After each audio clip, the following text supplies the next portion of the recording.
You know, you've become an adjective.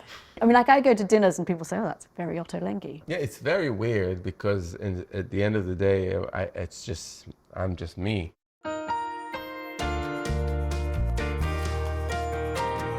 Yotam, you grew up in Jerusalem with parents who were both educators. What was their expectation of what you were going to do in life? They didn't tell me what their expectations were, but there was a quiet expectation that I would probably become an academic.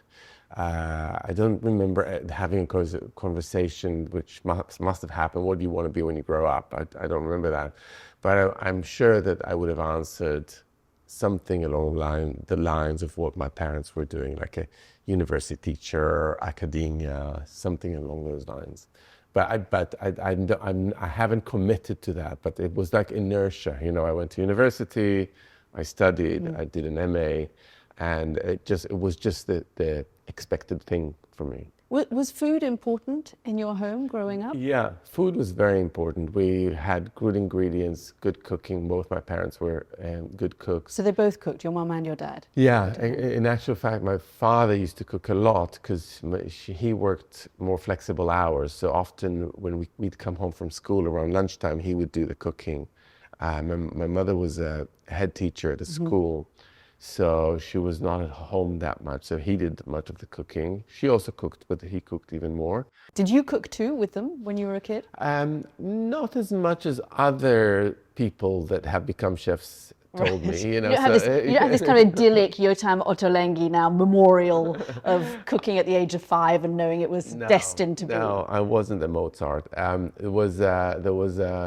I used to play a bit. Like my kids, I've got a 9-year-old, 11-year-old, they play, you know, right. So they go in the kitchen and they make an omelet and this and that, regardless of the consequences, or if anyone's hungry, I call it cooking as play. So I used to do a bit of that, but I wasn't like obsessive about cooking. My parents got me a cookbook for children when I was quite young, and I remember that when I got the book, I spent quite a lot of time cooking from that book, and I did like simple things. We had like a kosher version of sausage roll. It was called Moses in the Basket. God knows why. It sounds sinister. I don't know where that came about. Yeah, so you're eting poor Moses and his basket. Yeah. So it was like a chicken sausage inside a pastry. Weird, but there were some memorable recipes from that book that I remember that I used to cook when I was growing up. But most of the time, I just wanted to play outside with my friends. You were very academic, right? I mean, you got into a gifted program at university, you did your master's, you contemplated doing a PhD. Did you always kind of feel, was there part of you that was thinking this isn't what I want, that you were missing something? Did you know all along that it wasn't quite the right track? Yes, I've suffered from an imposter syndrome when I was at university, so I did do well. So I realized that I had a skill and a talent for this, for whatever that was, you know, having literature. The literature and philosophy. I was studying philosophy or art philosophy, and I could handle a serious conversation and write. But I didn't have the curiosity that some of my other fellow students had. Like, they've been reading Wittgenstein since they were like 15, and I have just come across it the first time when I joined university. So I felt like an imposter in that sense, that I haven't done the work. I've just kind of landed there because I had certain talent. And I enjoyed my time at university, but I also find it very isolating. The conversation was being held amongst a group of like 4 people, you know, like groundbreaking stuff, but actually nobody was participating. You know, there was myself and my supervisor and maybe two more people that were actually interested in such an esoteric subject as you know, I was dealing with the ontological status of photographs, like whatever that means to normal people. I actually don't even know what does it that mean means. To represent the world in a photograph? Right. What's the meaning of that? What is the relationship with the object and what it represents? So I just felt isolated like that. I thought it sounds a bit megalomaniac. I said I wanted a bigger audience. I didn't think I wanted a bigger audience. What I thought I wanted is a conversation with which more people actually understand. And food is kind of the exact opposite of the spectrum. Food is a language that everybody understands. But where did that, so how did you make the jump for you from that very specific conversation? My daughter did a PhD, and I know exactly what you mean. It's very, very slim, the people that are interested in what you're doing and that understand what you're doing, to food, because it could have been almost anything else. I mean, I can understand the loneliness of academia, but then why food? Yeah, it's a valid question. So I actually I spent time in journalism. So I used to work for an Israeli paper called Haaretz, and it's a left-leaning daily publication. And I used to work on the news desk for about 3 or 4 years. I used to edit the news items and put them on the page. And it was a job that I really enjoyed, because I'm very into current affair and politics and the world around me. And I enjoyed the hectic and the madness of the newsroom, which was what we have. So everybody was smoking. It's like an old school kind of. All big chunky computers with green letters, and you get the news comes, and you have the deadline of 10 or 11 o'clock where the morning paper has to be wrapped up. And I loved that. I loved being there. I loved doing that. And it could have been my career, I suppose, had I not. But then what happened was I left Israel in November 1995. This was the year that the Prime Minister Rabin was assassinated. And I was going to go away for a year to just have fun in Amsterdam. And I ended up living in Amsterdam for 2 years and kind of forgetting about Israel and finding, enjoying life in Europe, and actually not doing that much, going out a lot. And cooking? And cooking a bit. Yeah, I cooked more. I started cooking more when I was in Amsterdam. And somehow I thought, like, okay, so I did think that if I ever go back to Israel, I'd probably go back to journalism rather than academia, because it felt like there's more there for me. But then I came to London and I went to the Cordon Bleu. And were you nervous about telling your parents that you were switching from the kind of path that you were on, the master's track, the PhD track, to taking this leap of faith and going to Cordon Bleu? I want to say I wasn't nervous, but obviously I was nervous because I didn't even have the guts to tell them over the phone. I had to send them a letter, because when I finished my master's dissertation, which was this thick document that, as I said, nobody read, I sent to them in the post, the printed edition, and then there was a letter inside, hidden inside, saying, "Oh, by the way, I'm taking a year off academia. I'm not going to the States for a PhD. I'm going to go learn how to cook." So it wasn't just that you sent them a letter; you hid the letter inside the thesis. Yeah, exactly. And my father called me immediately, and he said to me, and I have to say in the best possible way, because he was a very kind, gentle person. That but also very clear-minded about his values. And he said to me, "I think you're making the most stupid mistakes that you can make. You know, like you're throwing away your career and your talent and what you've got going for you. And for what? You know, for what? What's that? What are you going to do? Are you going to cook for people?" It was a different generation. You know, now he would have been 90 years old. So for him, the people who cook are the people who cook for you. I mean, the irony is that he loved cooking himself, but he would never thought that was a respectable job. And he didn't think it was a respectable job for me either. Did he see your success? Yes, he did see my success, yeah, he did. And he was very proud.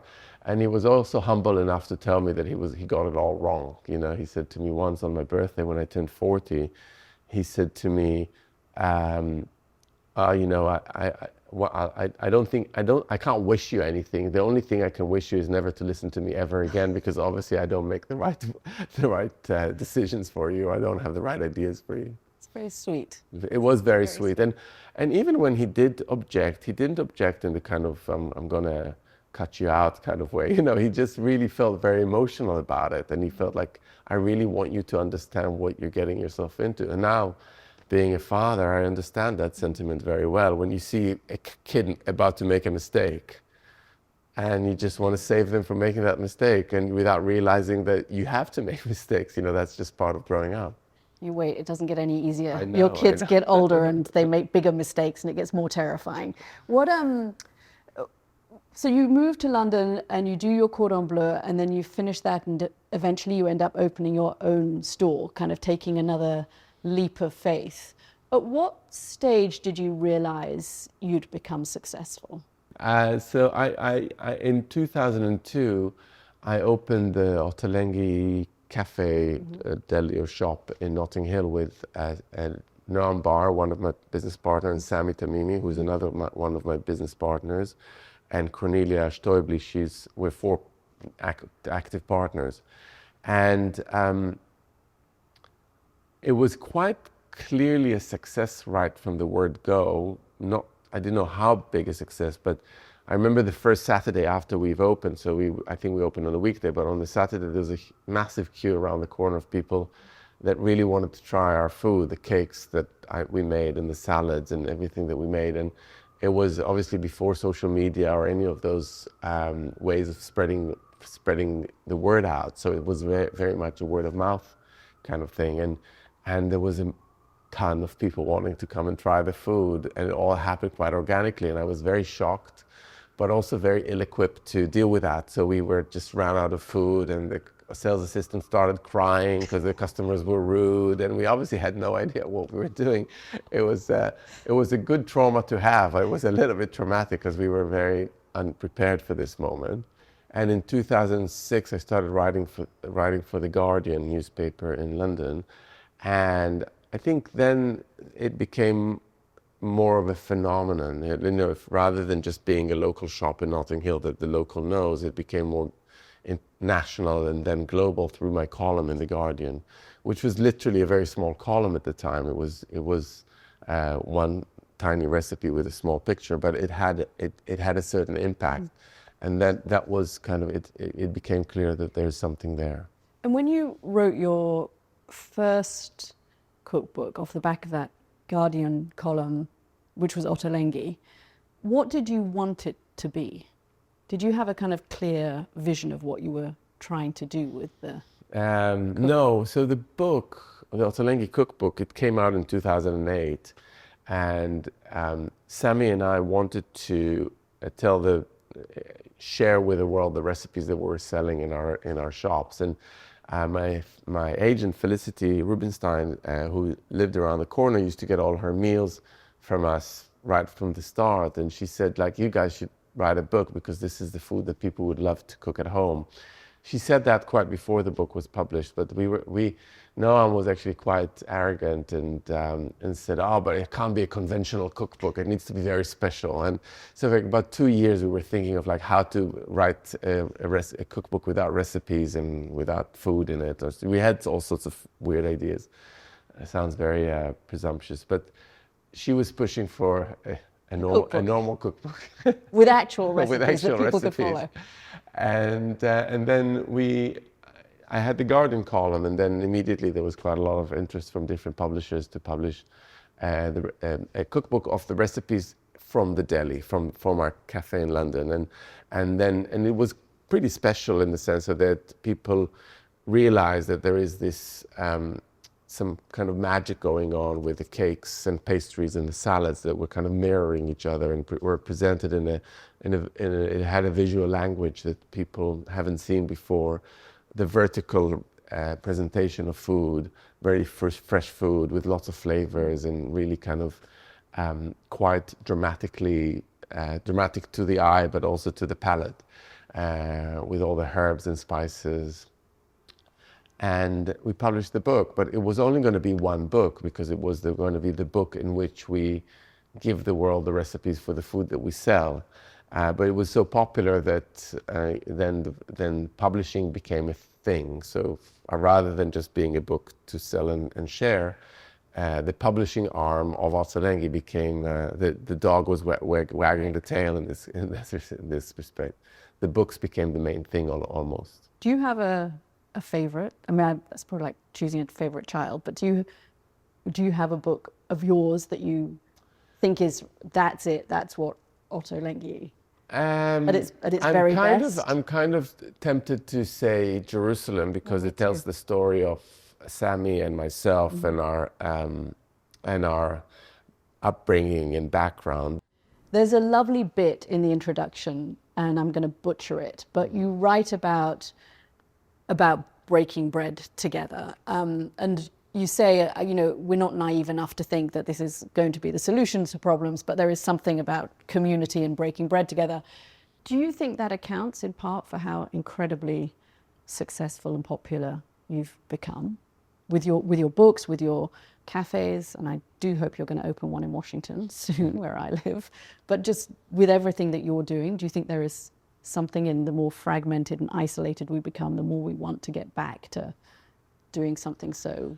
I can't take credit for any of this. I would say that the restaurants, cafes, cookbooks, all those places that we go to, an object that we go to eat and make food, have really changed quite a lot over the last 15 years. Rather than pushing us to explore new grounds and turning us into like competitive sports people around food, they're actually taking us in and offering us something which is much more comfortable and joyful than they used to be. So the big heavy coffee table books that show you a piece of world that is never going to be yours, but you can aspire to, or the restaurants where you've got a million courses coming your way and you're going to look at your clock and say, when can I run out of these? I think these are much less representative of the world we live in. I think people are going into restaurants and into their own kitchens in order to find things that are much more familiar, much more comforting, much more easy to digest. The big dinner party turned from you know, me trying Vietnamese food on you whilst having no clue how to make Vietnamese food, into a big bowl of pasta that is familiar to you and familiar to me, and we can just sit around and relax without pushing ourselves to these limits of human ability. It didn't have to be the Olympics of cooking, It every dinner party anymore. No, it doesn't. I think people like home-style cooking and family-style serving are way more popular now than they used to be. And that I really put that down to, first of all, cost of living, but also COVID. And that moment we understood that actually food should be healing rather than just one of all those other activities that we do all day long that push us, like going to the gym, like going, you know, all that we try to kind of measure ourselves against the kind of this impossible standard of living that is just frustrating and never quite fulfills. Do you, that's interesting, because if I look at your books, do you feel you've reflected that trend in your, I mean, starting with Simple, I guess, which was almost like a plea from all of us. Look, we love your books, Yotam, but please give us something that we can actually cook a little bit more simply and quickly and for our kids. Yeah. And was that, you've reflected that a bit in your books? Yeah, no, I read, you know, I read... I mean, simple, comfort. You're telling us the story. Yeah, I read the messages, and I read, when nobody looks, I also read the vicious comments of The Guardian, readers' comments, and I know that I have a reputation of someone that makes you go very far to sort out your ingredients and then leaves you with a whole pile of dishes to wash the following day. And I'm totally aware of that. And Simple was either conscious or a subconscious attempt to kind of prove that you can get quite a lot of flavor complexity with much less work and fewer ingredients and less time spent in the kitchen. And I think it was a success. Some people told me that it was a success because they said, you know, finally I can cook this food with more ease, and I completely take that. And I think since Simple, I have been spending more of my time thinking, what does it actually mean to cook this recipe? You know, when do I cook? When does one cook it? How much effort goes into it? And now I find myself, funnily, from a grand old age, talking to younger chefs and say to them, is someone actually going to cook this? You know, I ask this question, who's going to cook this? Because they bring up all these ingredients, they bring it to the table, and there's a bit of this, there's a bit of that, mostly with restaurant chefs that spend a lot of time impressing. And I said, like, that's all fine and it's delicious, but who on earth is going to cook this? Right. And I think this is a very valid question to ask, because I just want to be understood. I want people to cook my food. I don't want to be the recipe to sit there and nobody thinks that that's relevant to them. Become a competition. Because that, in a way, that defeats the whole point of the joy of cooking for friends and family, if you're feeling like you're on display. There's nothing wrong with a bit of a competitive edge, but when it's all about a competition, then it induces anxiety. And anxiety is something we have way too much of in our world. There's just too much anxiety. And there's no need for it, because food really is one of those activities that shouldn't induce anxiety. It's as simple as that.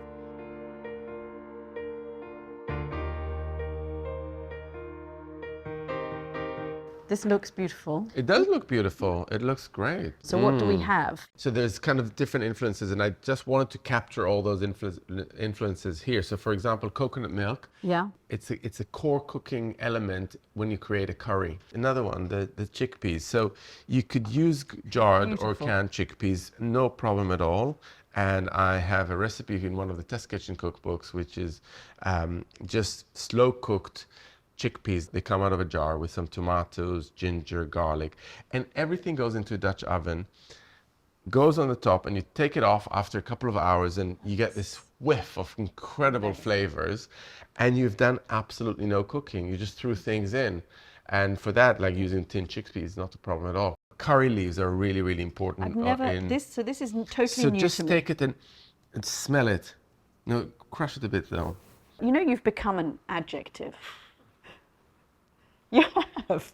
I'm sure, well, yes, I do know that. Yeah. Does it still feel strange? I mean, like I go to dinners and people say, oh, that's very Ottolenghi. Yeah. Yeah, it's very weird because at the end of the day, I'm just me, and it doesn't really matter to me. But I'm also very much aware that people have been getting a lot of joy from the food that I've published over the years. But in actual fact, I think it's all about what people do at home that really matters to me. So the biggest compliment that I can get is if someone comes to me and says, you know, this recipe is a permanent feature in my kitchen. And even if the next generation says that, that's even better. So my kids cook at that now for themselves. Because you know, books come and go, newspaper articles come and go, but if there's a recipe that stays within a family, that's like forever, and that is the biggest gift that I can be getting. Thank you. Thank you very much. Thank you.